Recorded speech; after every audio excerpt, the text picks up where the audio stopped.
পেহেলগাম হত্যাকাণ্ডে যে পাকিস্তানের হাত রয়েছে তা মোটামুটি পরিষ্কার হয়ে গেছে। এতে বুঝতে আর কারো বিশেষজ্ঞ হওয়ার প্রয়োজনীয়তা নেই। আর তাই এবার পাকিস্তানের বিরুদ্ধে একের পর এক কিন্তু সিদ্ধান্ত নিতে চলেছে ভারত সরকার। ইতিমধ্যে আমরা জানি যে সিন্ধু জলবন্টন চুক্তি স্থগিত রাখা হয়েছে, পাকিস্তান হাই কমিশন থেকে পাকিস্তানিদের ফেরানো, পাশাপাশি পাকিস্তানি নাগরিকদেরকে তাদের দেশে ফিরে যাওয়া সেই সময়সীমা বেঁধে দেওয়া হয়েছিল, ভিসা সময়সীমায় বেঁধে দেওয়া হয়েছিল।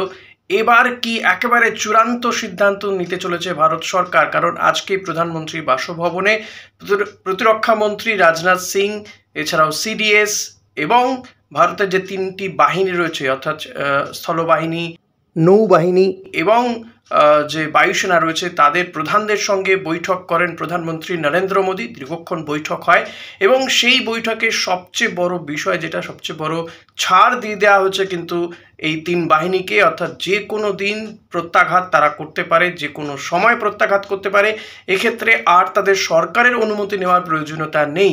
আমরা জানি যে ইতিমধ্যেই সরকারের পাশেই রয়েছে সমস্ত বিরোধী রাজনৈতিক দলগুলি, তারা তাদের সহমত তারা জানিয়েছেন যে এই মুহূর্তে দাঁড়িয়ে পাকিস্তানের বিরুদ্ধে প্রত্যাঘাত করতে বা তাদের বিরুদ্ধে কোনো পদক্ষেপ করতে ভারত সরকার, নরেন্দ্র মোদীর সরকার যে পদক্ষেপ করবে তাতেই তাদের সমর্থন রয়েছে। আর সেই মতোই কি দেখা যাচ্ছে যে ভারত সরকার কিন্তু এবার প্রত্যাঘাত করতে চলেছে। তাহলে কি জবাব অতি দ্রুত দেওয়া হবে পাকিস্তানকে, এবং সেই জবাব কিভাবে দেওয়া হবে, স্থলপথে নাকি জলপথে নাকি আকাশসীমায় কিভাবে দেওয়া হবে সেটা কিন্তু এখনো পর্যন্ত পরিষ্কার নয়। তবে প্রধানমন্ত্রী নরেন্দ্র মোদী তিনি কিন্তু একদম খোলা হাত ছেড়ে দিয়েছেন, যা খুশি তাই যেদিন খুশি কিন্তু এই প্রত্যাঘাত করতে পারে সেনাবাহিনী।